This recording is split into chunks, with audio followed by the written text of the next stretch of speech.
ఎముకలకు బలాన్ని ఇచ్చే రాగి లడ్డులను ఇంట్లోనే సింపుల్గా ఎలా ప్రిపేర్ చేసుకోవాలో ఈ వీడియోలో తెలుసుకుందాం.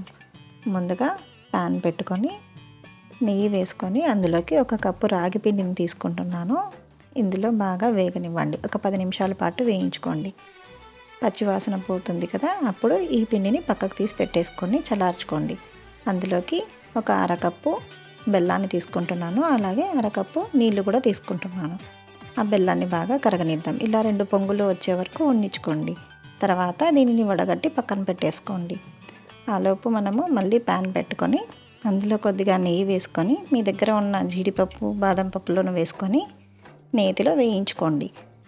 ఇప్పుడు మనం చల్లార్చుకున్న ఆ పిండిలోకి ఈ నేతిలో వేయించుకున్న జీడిపప్పును వేసి బాగా కలుపుకుంటున్నాం.